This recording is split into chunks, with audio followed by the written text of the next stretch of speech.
السلام علیکم ناظرین، میں ہوں آپ کی ہوسٹ حافظہ مسرورہ انظامی اور آپ دیکھ رہے ہیں MTV نیوز۔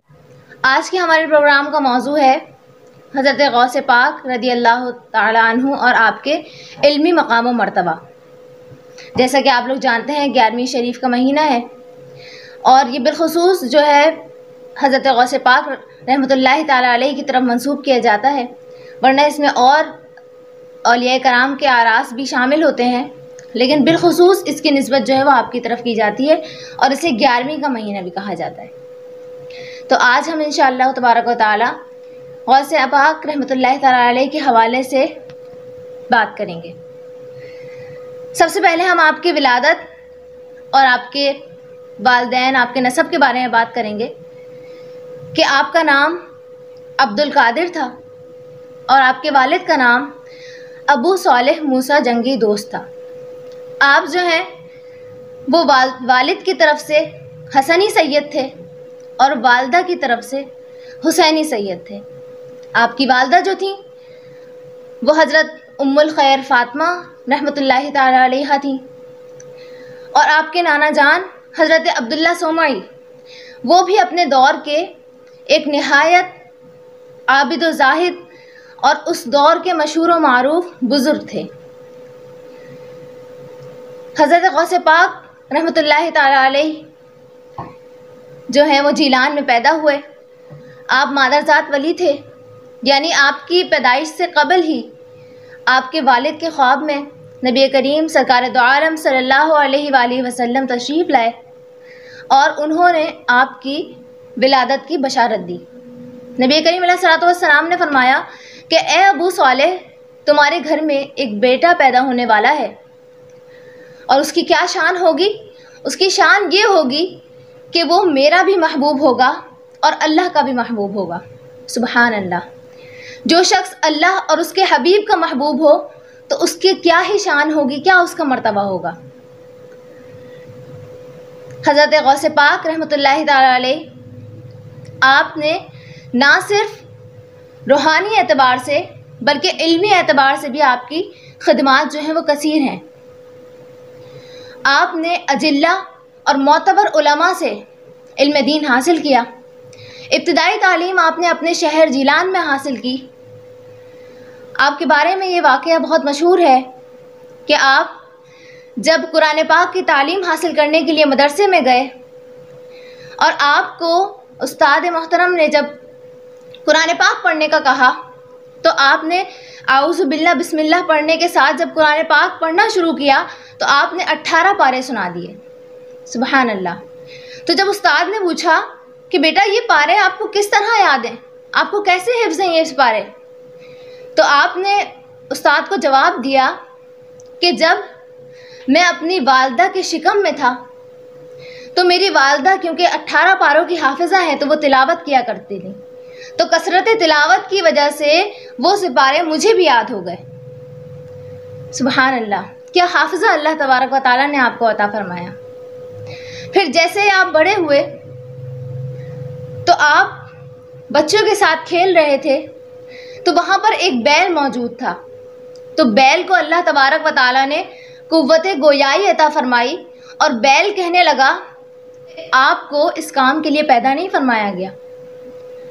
تو حضرت غوث پاک رحمۃ اللہ تعالیٰ علیہ آپ اس بات کو، اس اشارے کو سمجھ گئے کہ یہ اللہ تبارک و تعالیٰ کی طرف سے اشارہ ہے اور یہ اس بات کی طرف اشارہ ہے کہ میں اس دنیاوی کاموں کے لیے پیدا نہیں کیا گیا بلکہ مجھے دینی خدمات کے لیے پیدا کیا گیا ہے۔ تو آپ نے اپنی والدہ ماجدہ کو یہ تمام واقعہ سنایا اور والدہ کی اجازت سے آپ بغداد روانہ ہو گئے۔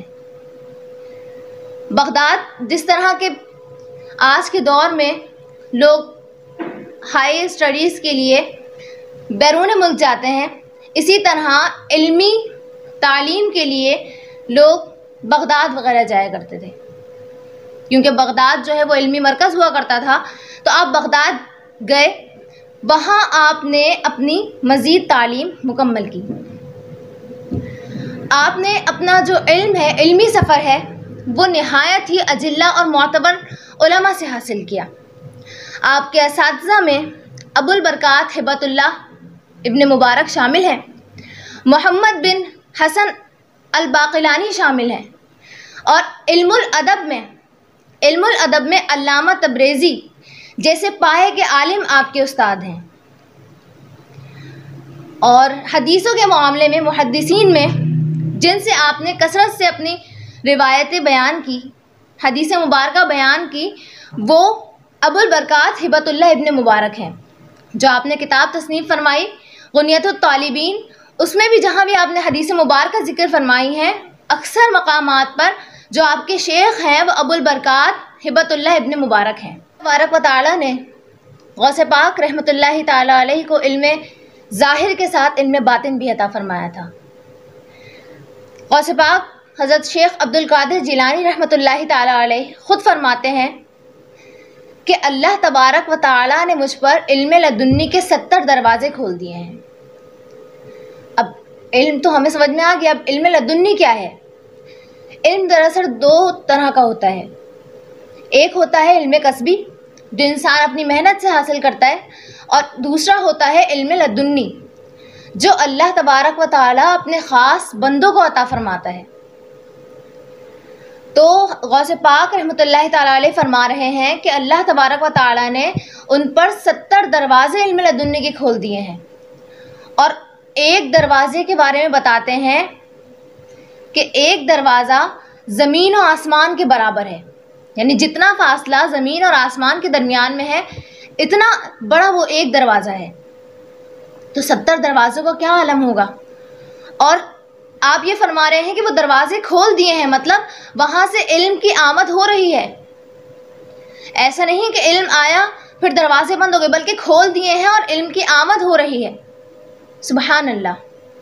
تو اس سے بھی ایک بات یہ معلوم ہوتی ہے کہ جسے اللہ تبارک و تعالی خود علم عطا فرمائے اس کا علمی مقام کیا ہوگا۔ تو یہ تھا آپ کا علمی سفر۔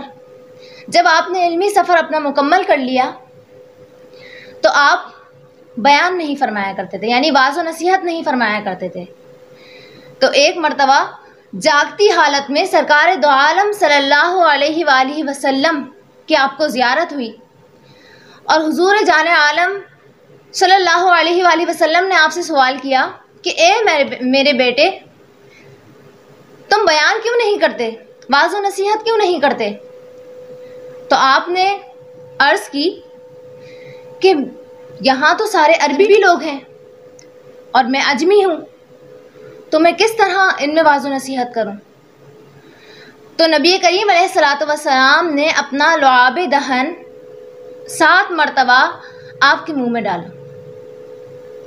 پھر اسی دن شام کے وقت مولائے کائنات حضرت علی المرتضی رضی اللہ تعالی عنہ بھی تشریف لائے، انہوں نے 6 مرتبہ آپ کے منہ میں اپنا لعاب دہن ڈالا۔ اس کے بعد حضرت غوث پاک رحمۃ اللہ تعالی علیہ نے 40 سال تک واعظ و نصیحت فرمائی۔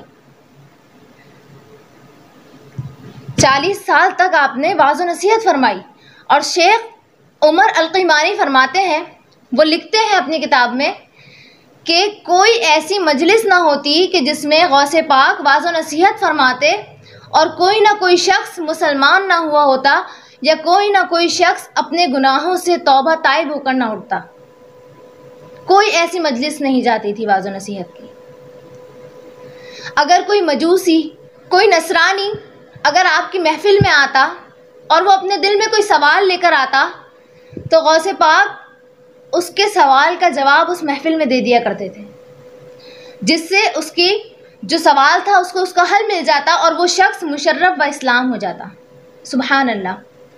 اور کتنے ہی لوگوں نے آپ کے ہاتھ پر توبہ طائب کی، اور کتنے ہی لوگ آپ کی واعظ و نصیحت سے مسلمان ہوئے۔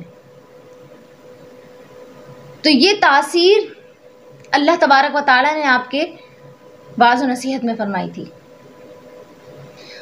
اگر ہم غوث پاک رحمۃ اللہ تعالیٰ علیہ کی کرامات کی طرف جائیں تو آپ کی کرامات بھی بے شمار ہیں۔ بہت ساری کرامات ہیں جو ہم سنتے آ رہے ہیں، جن میں سے ایک مشہور کرامت جو امام یافی رحمۃ اللہ تعالیٰ علیہ، یہ شواف محدث ہیں، یہ کوئی عام انسان بیان نہیں کر رہا بلکہ ایک شواف محدث ہیں جو اپنی کتاب میں لکھ رہے ہیں غوث پاک رحمۃ اللہ تعالیٰ علیہ کے بارے میں کہ ایک خاتون اپنے بیٹے کا داخلہ غوث پاک رحمۃ اللہ تعالیٰ علیہ کے مدرسے میں کروانے آئیں۔ جب وہ کچھ دنوں بعد آ کر اپنے بیٹے کی کیفیت دیکھتی ہیں تو وہ دیکھتی ہیں کہ میرا بیٹا تو کافی کمزور ہو چکا ہے اور وہ جو کی روٹی کھا رہا ہے، اور غوث پاک رحمۃ اللہ تعالیٰ علیہ مرغ یعنی مرغی کا جو بھنا ہوا گوشت ہوتا ہے وہ تناول فرما رہے ہیں۔ تو وہ خاتون نے دیکھ کر ان کے دل میں ایک سوال پیدا ہوتا ہے کہ میرے بیٹے کو کس حالت میں رکھا ہوا ہے اور آپ جو ہے وہ مرغ تناول فرما رہے ہیں۔ تو جب وہ عورت غوث پاک رحمۃ اللہ تعالیٰ علیہ کی بارگاہ میں جاتی ہے اور ان سے یہ فریاد اپنی عرض کرتی ہے تو غوث پاک اس مرغے کی ہڈیوں کی طرف اشارہ کرتے ہیں تو وہ مرغہ دوبارہ سے اس کی ہڈیاں جڑ کر زندہ ہو جاتی ہیں اور وہ چلنا شروع ہو جاتا ہے۔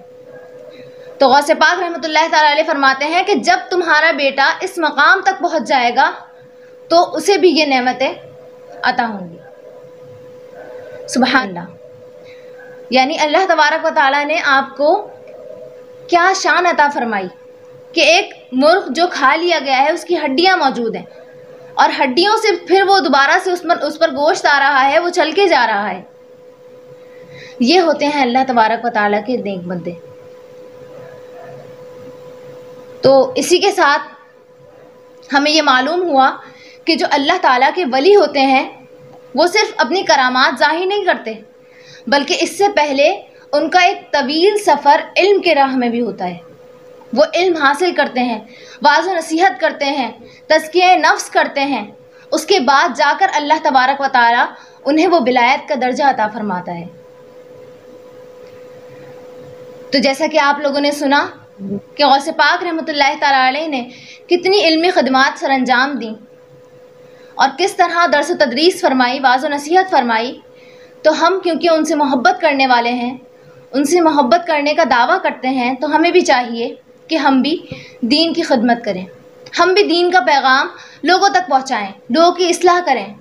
کوئی اچھی بات اگر ہمیں معلوم ہے تو وہ دوسروں تک پہنچائیں تاکہ ہمارے مسلمان بھائی کا بھی بھلا ہو، کیونکہ نبی کریم علیہ الصلوۃ والسلام نے فرمایا کہ جو شخص یعنی مسلمان وہی ہے جو اپنے لیے پسند کرتا ہے وہ اپنے مسلمان بھائی کے لیے پسند کرے۔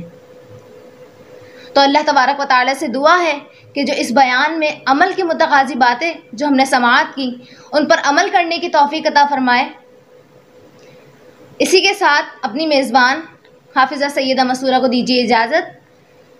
اللہ نگہبان۔